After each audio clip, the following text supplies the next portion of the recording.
Hello student, मैं Dhirendra Shukla, biology teacher.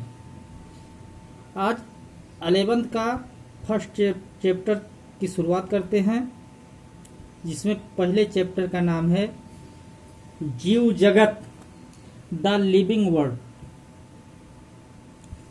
अब इसमें हम चर्चा करेंगे कि जीव क्या होते हैं, जीव कितने प्रकार, जीवधारियों के क्या क्या लक्षण होते हैं, जिसमें वनस्पति जगत, जीव जगत, इनके बारे में हम आपको बताएंगे, इस पर चर्चा करेंगे। सबसे बेसिक चीज़ की जानकारी होना आवश्यक है, क्योंकि आप लोग पढ़ रहे हैं बायोलॉजी की जानकारी आपको होना बहुत आवश्यक है। सबसे पहले हम बात करते हैं कि जीव विज्ञान क्या होता है। जीव विज्ञान क्या है? पढ़ रहे हो जीव विज्ञान और जीव विज्ञान की जानकारी ना हो तभी गलत है। सबसे पहले हमको जीव विज्ञान की जानकारी होनी चाहिए, जिसमें जीव विज्ञान विज्ञान की वह शाखा जिसके अंतर्गत हम जीवों का अध्ययन करते हैं, जीव विज्ञान कहलाता है। कोई भी विज्ञान ले लो, उसमें सबसे पहले लिखा हुआ है जीव विज्ञान, वही शब्द जोड़ दीजिए, परिभाषा बन जाएगी। विज्ञान की वह शाखा जिसके अंतर्गत हम जीवों का अध्ययन करते हैं, जीव विज्ञान कहलाता है। अब जो जीव विज्ञान है, बायोलॉजी, वो दो शब्द से मिलकर बना है, बायो धनलॉजी से। बायो का मतलब होता है लिविंग, जीव, जीवित जीव। दूसरा लॉजी का मतलब होता है लोगों का मतलब अर्थ होता है अध्ययन करना।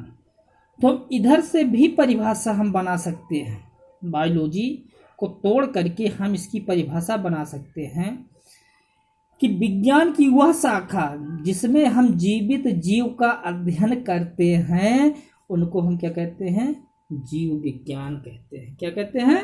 जीव विज्ञान कहते हैं। जीव विज्ञान के अध्ययन के आधार पर दो प्रकार का होता है, दो प्रकार से इसको हम इसके टाइप्स बना सकते हैं।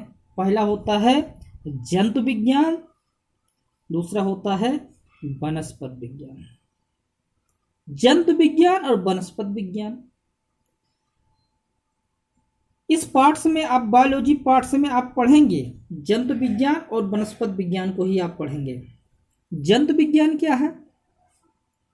जीव विज्ञान की वह शाखा, अब इसमें कहेंगे हम जीव विज्ञान की वह शाखा, तो जीव विज्ञान की वह शाखा जिसमें हम जंतुओं का अध्ययन करते हैं, जंतु विज्ञान कहलाता है। क्या कहलाता है? जंतु विज्ञान कहलाता है। फिर है वनस्पति विज्ञान, जीव विज्ञान की वह शाखा जिसमें हम वनस्पतियों का अध्ययन करते हैं, वनस्पतियों मतलब पेड़ पौधे, जिसमें हम वनस्पतियों का अध्ययन करते हैं, वनस्पति विज्ञान कहलाता है। इसको हम इंग्लिश में कहते हैं, इंग्लिश में हम इसको कहते हैं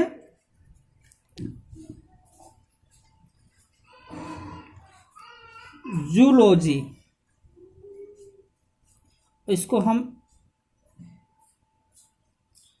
इंग्लिश में कहते हैं बॉटनी। जूलॉजी और बॉटनी। अब बात आती है कि इसके फादर कौन होते हैं, तो जीव विज्ञान के फादर होते हैं अरस्तु,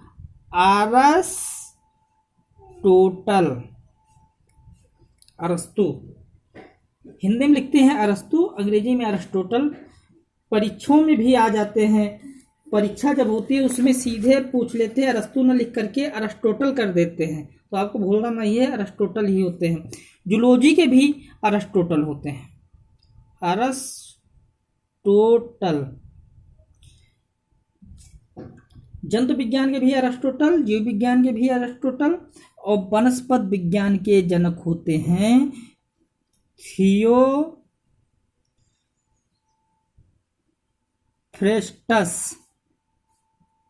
थियोफ्रेस्टस। तब जंतु विज्ञान जीव विज्ञान की वह शाखा जिसके अंतर्गत हम जंतुओं का अध्ययन करते हैं जंतु विज्ञान कहलाता है।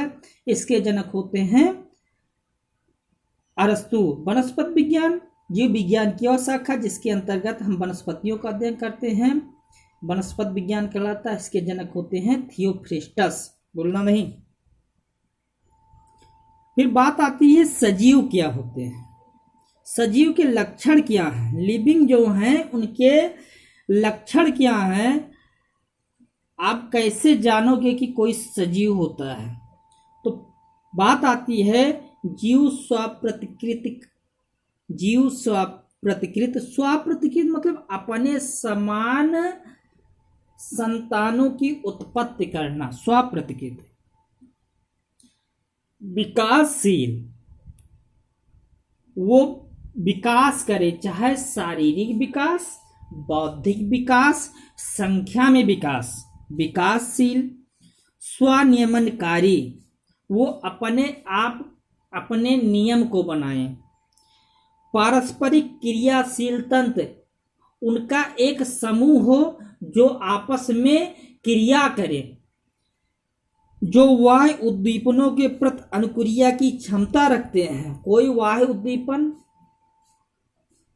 पैर में कांटा चुभा तो उसमें इतनी समझ हो कि पैर को हटा लिया जाए, उसमें अनुक्रिया होगी। कांटा चुभने के बाद पैर को तुरंत हटाएगा, ये होती है अनुक्रिया। ये सारे क्षमताएं जिसमें पाई जाती हैं उनको हम कहते हैं सजीव कहते हैं। तो हम कह सकते हैं जीव स्वप्रतिकृत, विकासशील, स्वनियमनकारी, पारस्परिक क्रियाशील तंत्र है जो वाह्य उद्दीपनों के प्रति अनुक्रिया की क्षमता रखते हैं। ये सजीव के लक्षण होते हैं। सजीव की परिभाषा दे सकते हैं, जीव स्वप्रतिकृत, अपने समान दूसरा जीव को पैदा करें, विकासशील, उसके शारीरिक बौद्धिक संख्या में जो विकास हो, स्वनियमनकारी, अपने आप अपने नियम को बनाएं, पारस्परिक क्रियाशीलता तंत्र, एक समूह हो जिसमें आपस में मिलकर के कोई कार्य करें, जो वाह्य उद्दीपनों के प्रति अनुक्रिया की क्षमता रखते हैं। कोई भी वातावरण में होने वाली जो क्रिया है उसके प्रति वो अनुक्रिया करे, जिसमें ये क्षमताएं होती हैं उनको हम कहते हैं सजीव कहते हैं। अब जीवधारियों के लक्षण क्या क्या होते हैं। पहला लक्षण होता है वृद्धि का। वृद्धि, दो जीव होते हैं, सजीव और निर्जीव। आपने देखा होगा कि सजीव में वृद्धि होती है, वृद्धि करते हैं सजीव। बच्चा रहता है, धीरे धीरे वो बड़ा होता रहता है, बड़ा होता जाता है, उसके शरीर में परिवर्तन होता है, वृद्धि सजीव करता है। लेकिन कुछ निर्जीव भी वृद्धि करते हैं, जैसे पर्वत। छोटा पर्वत धीरे धीरे विकास होता है, बड़े हो जाते हैं, पर्वत में विकास होता है। जैसे पर्वत, रेत के टीले, रेत के टीले, इन सब में विकास होता है। तो सजीव निर्जीव में भी विकास होता है। इसलिए हम कहेंगे विशेष लक्षण, ध्यान दीजिए, विशेष लक्षण। विशेष लक्षण क्या होता है? वो लक्षण जो केवल सजीवों में ही पाए जाएं, सजीवों में ही पाए जाएं,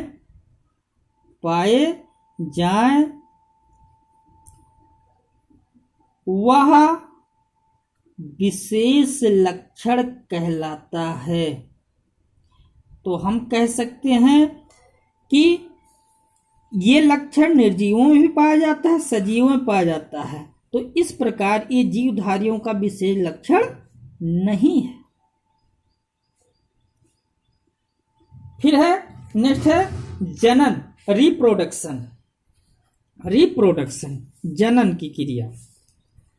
जनन की क्रिया सजीवों में भी सजीवों में जनन क्रिया होती है और निर्जीव में नहीं होती है, निर्जीव में नहीं होती है। सजीवों में जनन क्रिया होती है लेकिन निर्जीवों में नहीं होती है। लेकिन कुछ सजीव ऐसे हैं जिनमें जनन की क्रिया नहीं पाई जाती है, जैसे खच्चर, ड्रोन मक्खी,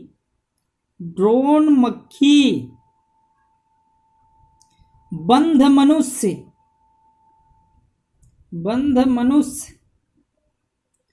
खच्चर, ड्रोन मक्खी, बंध मनुष्य, श्रमिक मक्खी, खच्चर, श्रमिक मक्खी, बंध मनुष्य, इसमें जनन की क्रिया नहीं पाई जाती है लेकिन होते हैं सजीव। अब सजीव होते हैं, ड्रोन की क्रिया जनन की क्रिया नहीं पाई जाती है, इसलिए हम कह सकते हैं कि जीवधारियों के ये विशेष लक्षण नहीं है। नेक्स्ट है उपापचयी क्रिया, मेटाबॉलिज्म। मेटाबॉलिज्म क्या है? शरीर में होने वाले रासायनिक क्रिया को हम उपापचयी क्रिया कहते हैं। फिर से सुन लीजिए, शरीर में होने वाले रासायनिक क्रिया को उपापचयी क्रिया कहते हैं। अब किसके शरीर में रासायनिक क्रियाएं होती हैं? केवल सजीवों में रासायनिक क्रियाएं होती हैं, निर्जीवों में नहीं होती हैं।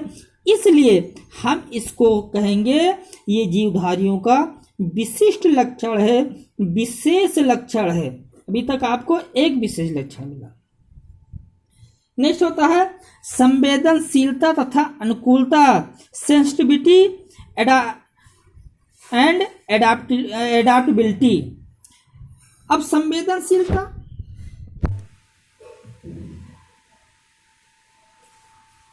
वातावरण गर्म है तब शरीर से पसीना निकलेगा,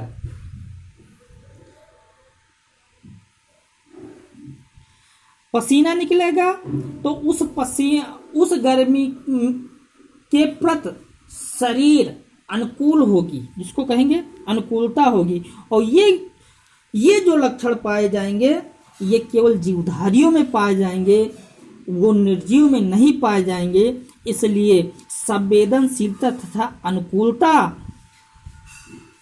जीवधारियों का एक विशेष लक्षण होता है। नेक्स्ट लक्षण होते हैं कोशिका संरचना। अब कोशिका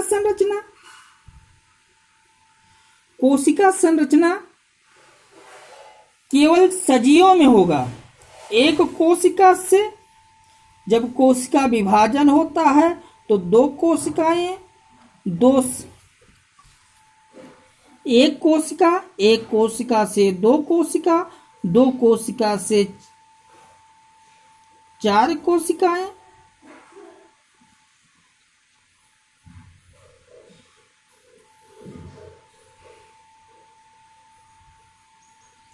चार से 16 कोशिकाएं। इस प्रकार से इसमें कोशिका संरचना बनती रहती है और कोशिकाओं के संरचना बनाने से ही जीवधारियों के शरीर का विकास होता है। और जीवधारियों के शरीर का जब विकास होता है वो शरीर कोशिकाओं से ही बनते हैं। इस प्रकार जीवधारियों के लक्षण होते हैं। एक चीज और समझ लीजिए, वृद्धि शरीर की लंबाई में वृद्धि हो सकती है। जैसे छोटा था उसकी लंबाई में वृद्धि होगी,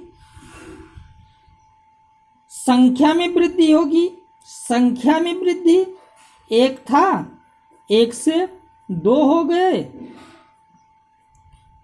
2 से 4 हो गए,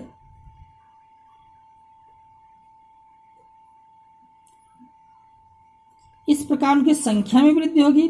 भार में वृद्धि, 10 kg वेट था धीरे धीरे इनका वेट 20 केजी हुआ, 20 केजी से 30 केजी हुआ, 30 से 40 केजी हुआ। इस तरह से उनके वेट में वृद्धि होगी। तो लंबाई में वृद्धि, संख्या में वृद्धि और वजन में वृद्धि, इस प्रकार से जीवधारियों के लक्षण होते हैं। ये था आपका फर्स्ट चैप्टर, जीव जगत द लिविंग वर्ल्ड। आप इसके नोट्स बनाइए और लिखिए। धन्यवाद।